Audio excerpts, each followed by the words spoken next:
Hello everyone, thanks for pressing play. You're watching a brand new episode of ExcaliburCCGTV. I am Chris, it's my co-host Randy, and every week we come together to talk about the great comics that are hitting the shelf for that week, for this week being October 8th, 2014.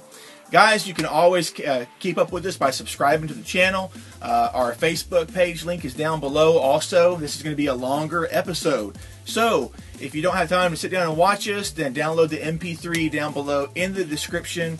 It's right down there. You can see it right down there, right below the subscribe button and the thumbs up button. So feel free to hit both of those on your way down there. But thanks for watching. Down there. We really appreciate down there. Okay. There we go. It's going to be down. Thanks for watching. We really appreciate it. We've seen a nice little jump in our subscriber count here recently. Yeah. But I don't know where everybody went for our last videos. I got like 2 comments. But I'm sure everybody's busy. Things are going on. Everybody was shocked by the new Thor and Cap there. That must be it. Totally, yes, totally shocking. To where comic fans have nothing to say about it. Hey, real quick, we do want to say thank you to everybody again that participated in the Banned Books Library Edition of ExcaliburCCGTV. The video should be up by now, so I'll have a link for it below. Otherwise, you can click on our name down below, take you to all of our videos, and you'll see it posted there live. Still working out a few things with that, but it should be live by the time you see this. But we really had a great time, and it was a ton of fun for us, and everybody else seemed to have a great time too. So tell us what you think about the Banned Books Library Edition of ExcaliburCCGTV, and anything else to add, sir? I would have had something to show this week. Lots of new pop vinyls coming in, but our guy Brad Campbell attacked them voraciously. So there's nothing really to show there. You know, Buffy came out this week. The Buffy pop vinyls, the Dragon Ball Z pop vinyls, the Lion King pop vinyls. Lion King pop vinyls. We finally had some of the Hanna-Barbera pop vinyls. I know Chase up at our Texarkana shop was excited about Hong Kong Phooey being there. So oh really? Yeah, I'm still waiting for Quick Draw McGraw. That's the one that I'm waiting on. That's fun. That's cool. That or El Cabong. So we had tons of these, and they all flew out. Oh, there were also the Roger Rabbit ones, and I'm confused because we only got in Roger and Jessica, but there's also the Judge and a Weasel.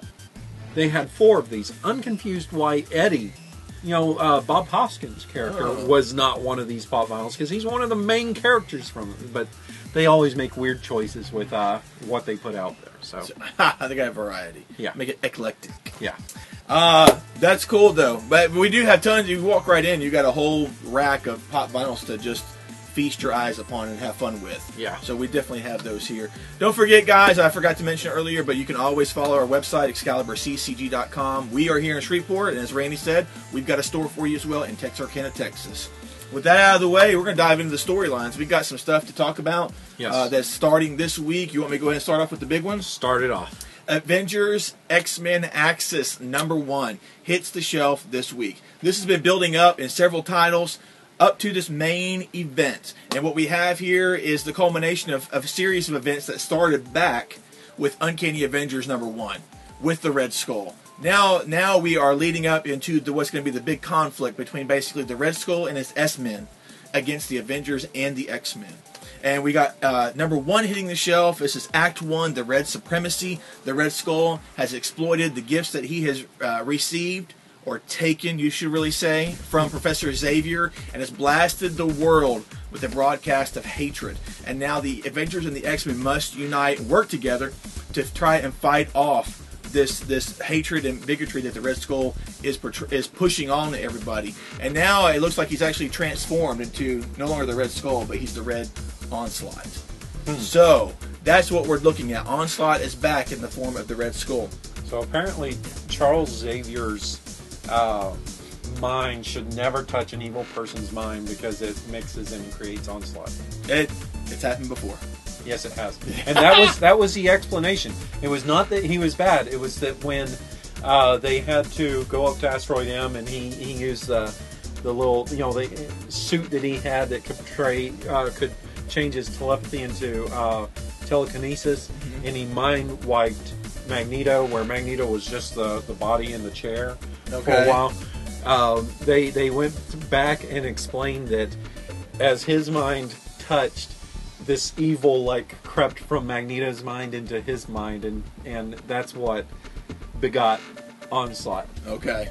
So I guess that's happening again in some way with Red Skull. I remember Onslaught back in the day. Yeah, but I don't remember. It was a silly explanation where they could say, "No, he really wasn't a bad guy. He just was forced to do something bad that he wouldn't have done otherwise." Okay. So well, he's back now, and in a much more, I would have to say it, in a much more evil form. Yeah. In the form of the Red Skull. So there's no telling how bad that's going to be. Yeah. But guys, that starts this week. Also this week is the third part to Godhead. This is in Green Lantern Corps number 35. And with this, guys, this is the first act. They're going to have 3 acts with this, going all the way through the end of the year. Okay. For Godhead. With this one, we've seen that the gods are now among us, though they are bringing war to our universe so that they can figure out what's beyond the source wall. And with all this that's going on, John Stewart is going to put together kind of a strike team that's going to have to battle Uga, I guess is how you say that. He is the fiercest of the new gods, and he's got this group of deadly warriors with him. And we're going to see if, when you've got gods here, gods of a universe, if men can do anything to stop them, if they have a chance. So that's kind of the question I think that's being asked here. Very cool. With this series. Very cool. The whole premise really has me interested in the whole idea. I mean, I think it's kind of cool how they're introducing the new gods this way. And you saw the little teaser there? I didn't find that one that you had mentioned. Okay, Hal Jordan's body in space or whatever. Yeah, it says soon. Okay. And now that we've gotten a week here, I'm going to go ahead and reveal this. Oh. Where it shows his body floating there, and of course it zooms out, and there are tons of Lantern bodies just floating there. Oh. But it looks like blood kind of coming there, and there's this arm floating over away from him. So it looks like maybe he's had his arm ripped off. Oh man, like Rick Grimes style or something. Well, not hand, arm. Just a whole arm. Okay. Arm looks like it's gone. Man. Yeah. So there could be some lasting effects from that. What if? Yeah. What if he had to create a Green Lantern arm? Yeah. Oh man. So yeah. Okay. So that's cool. So Green Lantern fans, you should be checking out Godhead storyline. It's going to be a major storyline going on in the DC universe with the Green Lantern aspect of everything. Avengers number 36 hits this week as well, with the tagline simply being, "In 7 months, time runs out." But what we've seen in the previous issue of Avengers, we've seen a different future where Amadeus Cho is on the run from S.H.I.E.L.D. and Amadeus Cho, was on the run from S.H.I.E.L.D. and Mrs. Richards, Sue Richards, is tracking down her husband. And then in the previous issue, in the last issue of New Avengers, futuristic with all this, because Cho's older in that. Exactly. And in the last issue of New Avengers, we see where Namor doesn't have quite the control over the Cabal that he wanted, and was seeking help from Dr. Doom, who has plans of his own. So I really, all they're telling us is that in 7 months time runs out. So I don't know. Well, I guess with this we'll see more of S.H.I.E.L.D. after Cho, and what Sue Richards is wanting from her husband that she can't find. Right. So that storyline continues with this, leading up to things that are going to be happening at early part of next year. Yeah, some point next year. A couple of other things that are going to be going on with storylines here. We have Superman, Wonder Woman number 12. That is doomed aftermath, where there have been betrayals, there have been sacrifices, all sorts of things going on here, and we're going to see if as Diana is recovering here, if love is all lost or if something still remains there. Okay. We've also got with the Spider-Verse, Amazing Spider-Man number 7, in which we see Spider-Man, this is what has me excited, teaming up with Miss Marvel. Nice. So that's a first there. We're also going to find out exactly who Spider UK is and how he fits into everything with the Spider-Verse. And then finally, with the death of Wolverine, we have Nightcrawler number 7 coming out this week. This is a tie-in issue where Wolverine, a few years back, got the chance to mourn the passing of his friend, as his friend sacrificed with the Messiah complex. Exactly. And now the roles have been reversed, and it's the Elf's turn to mourn the loss of his friend, who isn't dead yet in comics. So, I know. So, why they didn't delay this, I don't know. So the key to immortality is scheduling conflicts, apparently. That's right. So he's going to be a little prematurely sad. That's awesome. That's awesome. And that wraps up the storyline. Yeah. There. Thanks for catching those last ones. It was late, and I was trying to get stuff together initially, but yeah, there's tons of stuff, folks, for you to be on board with. Especially fans of Avengers and X-Men and Green Lantern. I mean, it's all there. And that gives us room to jump right into our question of the week, sir. Hit it for us. Question of the week is, it is Halloween. It is spooky time. It is, as the Eagles say, spooky. Spooky. Nice. Time here. So, we want to know, who is your favorite supernatural character? Good or bad? Yeah. I'll start things off. All right. Favorite supernatural character? Crowley. Crowley? Supernatural. Isn't that what the question meant? I guess it does now. No. Although Crowley is the best character on Supernatural. He is great. We're talking about comics here. Okay. So, favorite supernatural character. That's a tough one for me. I may have to go with, I like Dr. Voodoo quite a bit. Okay. We really haven't gotten to ever see a good, long-running Dr. Voodoo story, but I like Dr. Voodoo. So that's probably my favorite there. Did you read the last series that Remenda wrote? Yeah, I did, but it went like 7 issues. It didn't last that's long, but there's been some other stuff teased about him. Okay, good. So we may be seeing some more. We've seen his brother.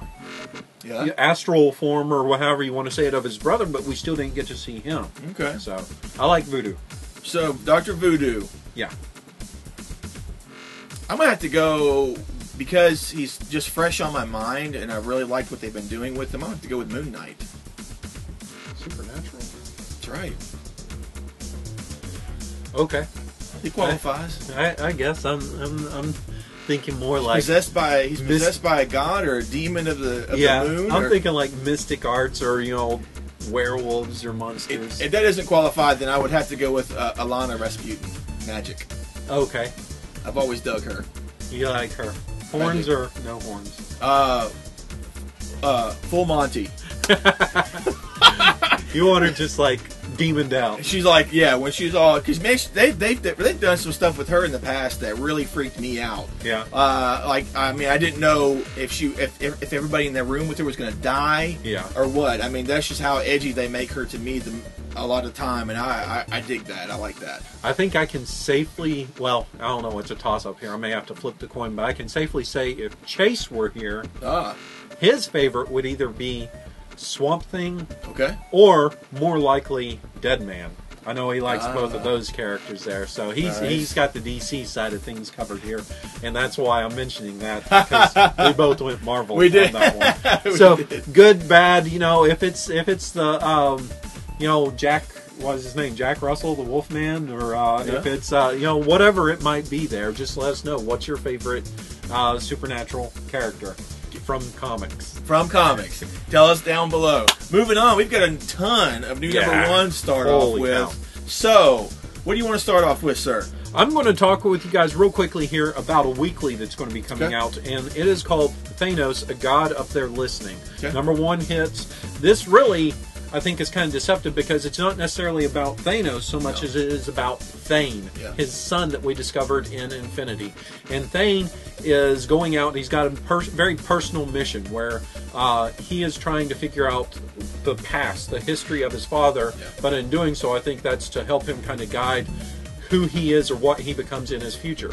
The only problem is that he's got the very conniving Ebony Maw right there with him along, going about his adventure. So exactly. I believe it's 5 issues that will be coming out here, and then we'll be wrapped up in a book very shortly after, or graphic novel very shortly after. So Thanos, I got up there, is listening as we hear thunder. Exactly, as we hear thunder. The team up you never knew you wanted. Official number 1 starts this week. Hawkeye and Deadpool number 1. We did have a 0 issue a couple weeks back. Technically, yeah, this is their 2nd issue. Exactly. So here's number 1 hitting the shelf. We got Jerry Duggan and Matteo Loli on here on the creative team. But we got to see kind of the setup with the 0 issue. There's these people dressed up. It's Halloween time. People dressed up in superhero costumes running around committing these crimes, and happen to be doing it in the same neighborhood of Hawkeye and where Deadpool was trying to get candy from Hawkeye's building. But the question is, why the bad guys dress as good guys, and will Deadpool and Hawkeye kill each other before they figure it out? Yeah. We will find out with this miniseries. I'm not sure if it's weekly, but it's going to be a 4 or 5 issue miniseries. I think it's 4 issues, and there's a 5th one with 0 issue. Yeah, there you go. So, up next for me, coming from DC Comics, you demanded it because you want 3 weekly series. So there we go. You've got Earth 2, World's End, number 1 hitting. This is going to be weekly, coming out every single day. And let me say, Batman started off strong, and I think Batman's continued on strong with his weekly series. Future's End really kind of piddle-farted there. It was not going too strong, and we had real mixed reviews on it. And then suddenly the Future's End issues came out here this month, tying all into that, and bam, bam, bam, it is white hot now. Okay. So, very cool. We've got Earth 2 World's End coming out. This right here, we're going to take a look at Earth 2 versus the World of Apocalypse. Okay. What exactly is going to be going on with that? We've seen tons of craziness already with them supposedly slaying this Earth 2's Batman, Superman, and Wonder Woman. And then we found out Superman, no, not necessarily, just been, working for Darkseid. And now what we're going to see is that throughout this series, you're going to have sacrifice, you're going to have death, and you're going to have destruction here.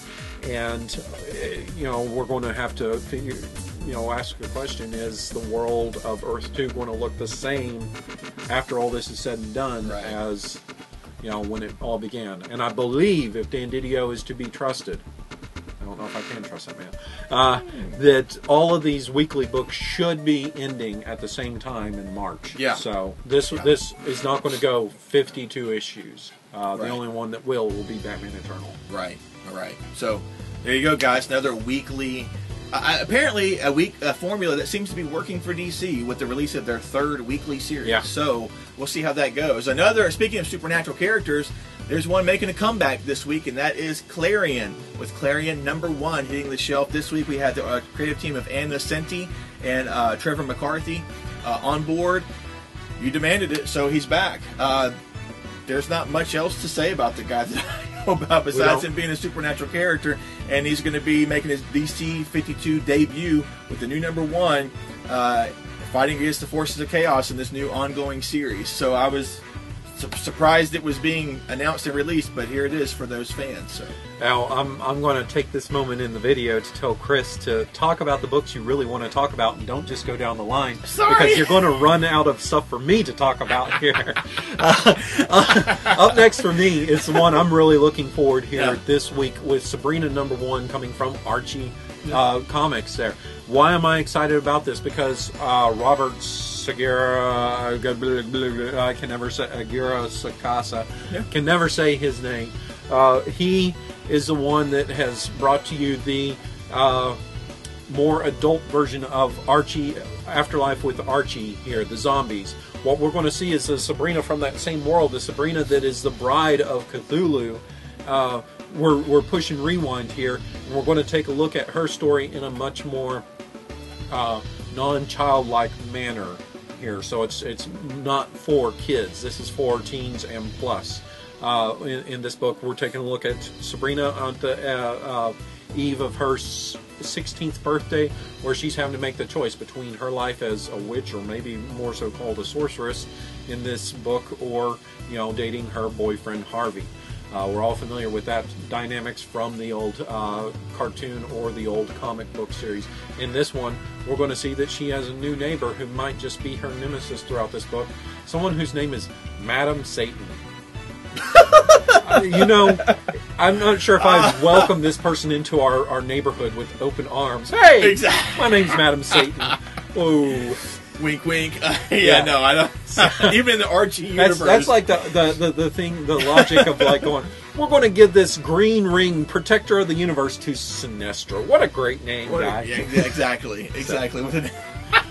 So, if you've liked Afterlife with Archie, pick up Sabrina. What, do you want me to cover these two? Do it, man. Here we go. Two. Let me go ahead and hit both of them. Just one at a time. Just one at a time. Then, I'm so excited I can hit both of them. We have Birthright #1 from Image Comics hitting the shelf this week, and I'm really looking forward to this. Yes. This is by Joshua Williamson, who's been doing Ghosted and Nailbiter, one series that we've really enjoyed. That did you read Nailbiter? Oh yeah, yeah. That was the latest issue was great. This is a story about the devastating effects on a family of them losing their boy. Their son is out with his father one day, out in the woods playing around with his father, and disappears right out underneath his father's nose, and it devastates his father, his mother, his family, causes just turmoil. But that is nothing compared to what life is going to be like when he comes back, and that's what this story is going to be about. It looks like a little bit of a sci-fi, not a sci-fi, fantasy aspects to this as to where the son may have went to, but yeah, and it's going to be an extra-sized first issue for only $2.99. And the track record that Josh Williamson has with Ghosted and with Nailbiter, for me, I'm totally on board. And the artist on here, Andre Bresson, I really like the preview pages that I've seen from him. Real pretty. Very maybe Capullo looking like, hints of Ray Capullo from Batman. But yeah, definitely Birthright #1. Check it out. Okay, next for me, from Avatar. They finally gotten the rights for this, or Garth Ennis has gotten the rights for his War Stories book, and we are finally getting War Stories #1, a new ongoing series. This is Avatar, so it's going to be very graphic in its storytelling and its visuals here. And this book is going to focus on different points in time in which you have the horrors of war.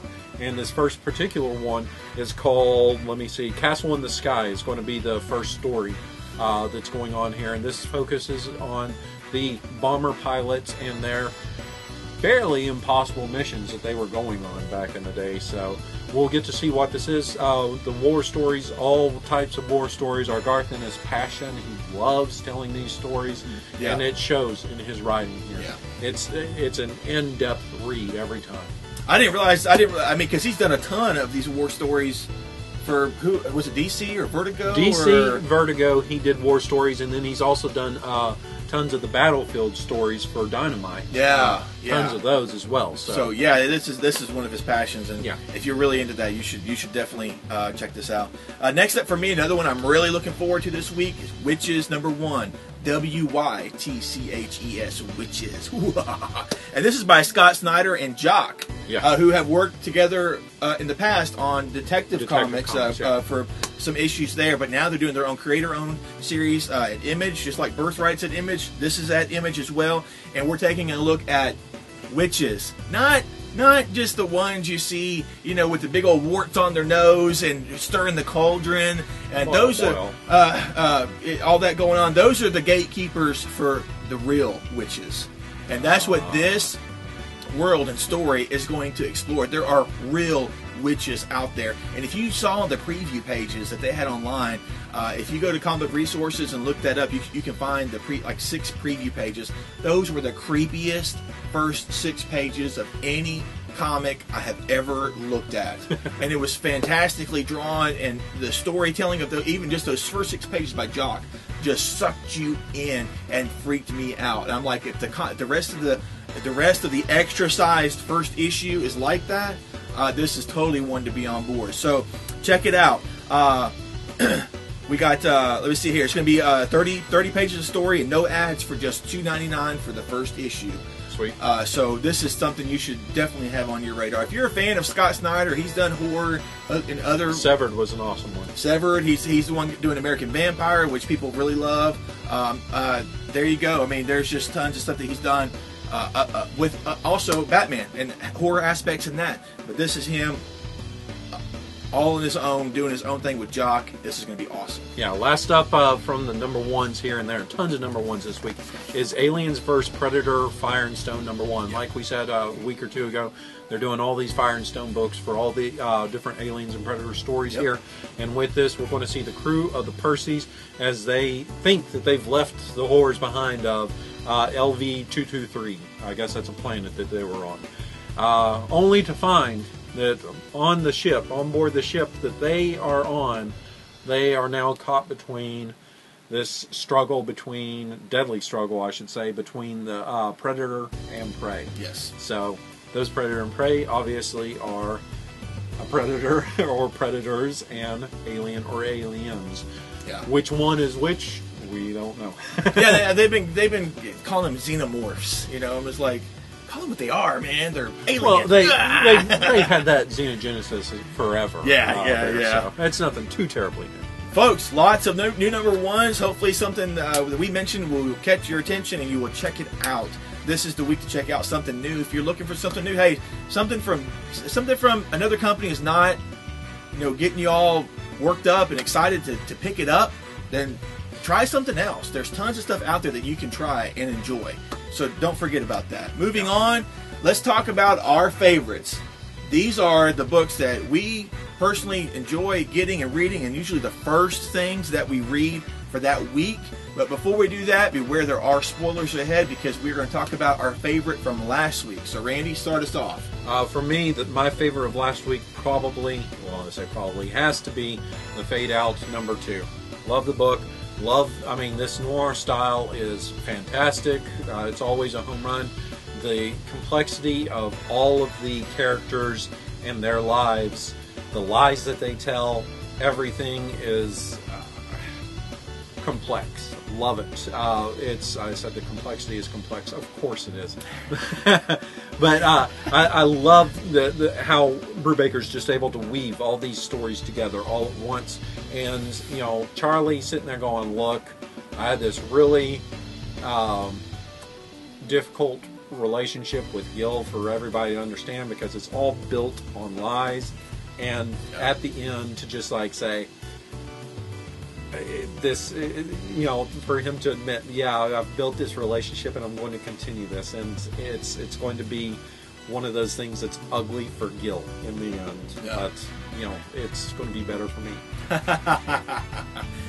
For me, my favorite of the week was The Walking Dead 132. I think is the issue of the recent issue. Yeah, it's been teased and hinted at in the past few issues that somebody might be losing their mind because they thought they heard the walkers talking, whispering. There we go. And in this issue, we find out they were not losing their mind. I'm not going to blatantly just spoil it for anybody that's reading that, but yes. Think Leatherface, Hannibal Lecter. Who was? I guess Mike Myers didn't have a. But yeah, think something along that lines. Yeah, that was pretty messed up. The people are really hearing voices, and we got to see even more of what's going on in that regard with this latest issue. And by the end of it, I was like, yes, nice. I want to see what's going on. And I was technically right because I hate how Robert Kirkman will try to do this crazy in your face kind of ending, and then the next issue is nothing. And they're all closing in on Andrea last issue. They're like, "You're going to tell us what we want to know." And I had predicted that we're going to open up this book and we're going to see them there sitting there drinking tea and eating crumpets and talking. And it was not that far off from that.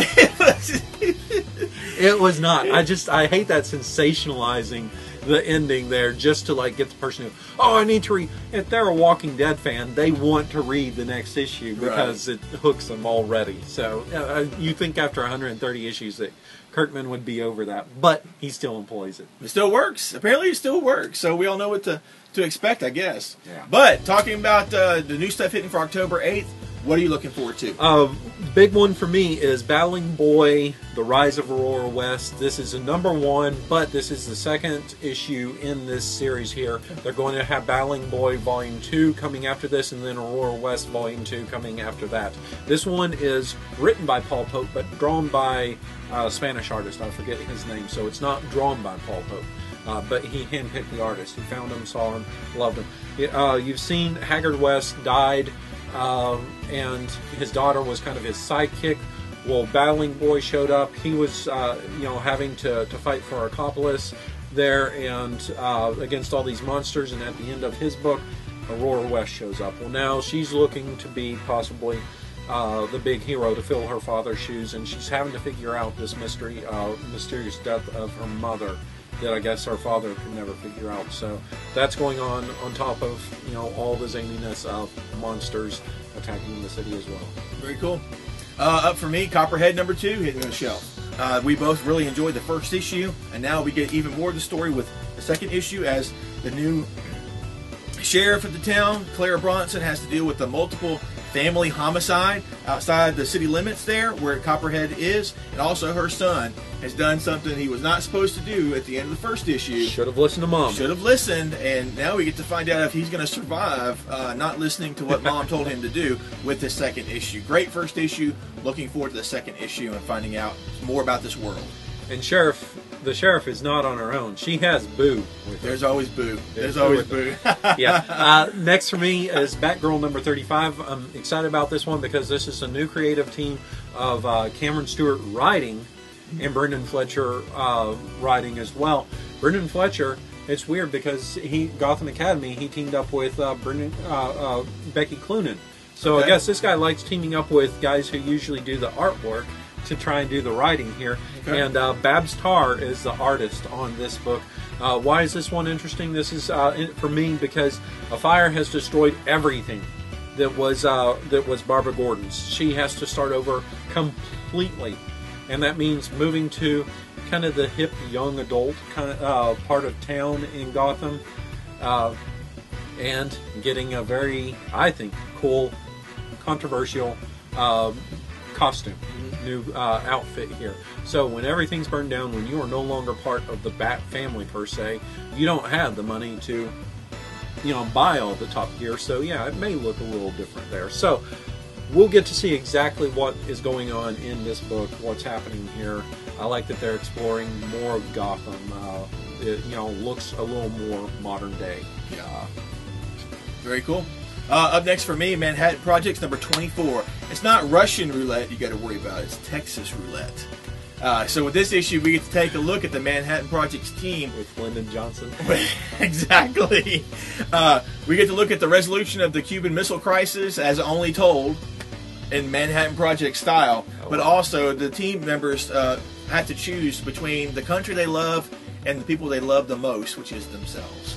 So we get to see what's going to happen with them. This is just a crazy, awesome, fun series, man. It just hits you from so many different angles, and I love it. You should check it out. So Carol in Captain America #8, in 7, Carol has fought back and forth with Rocket, saying Chewie is a cat, and Rocket has said no, Chewie is a flurkin. A flurkin. What? A flurkin. And this last issue showed you that Carol should listen to Rocket. And there is a whole lot more to Chewie. And flurkins have some sort of ability to open like portals or gateways or something like that. Okay. Very sought after on the black market. So she's trying to survive somebody responding to Rocket's announcement that he was in possession of a flurkin and they're wanting it. And when last you saw Chewie, Carol opens the door and there are just hundreds of eggs there, and one of the eggs opens up and has a little paw coming out. So Carol, you were wrong. Rocket, you were right. Carol doesn't want to admit it. The Carol core fans don't want to admit it. But there you have it. It's a fun book. Very messed up. I remember you telling me about that with our Captain Marvel. One of the earlier issues saying that she had named it Chewie. yeah. And that was great because the ship's name is Harrison. Right. And Rocket's like, why have you named your ship Harrison? And yeah, of course the outer space being's not going to get something like that. Right. Also, like he's reprogrammed the voice to try to decipher what the Flurkin was saying. Okay. To transfer, and so all the Harrison, all he says right now is meow. Nice, very fun. That's fun. it for you. That's it for me. That's it for us. That's it for us, folks. There's tons of stuff hitting the shelf this week.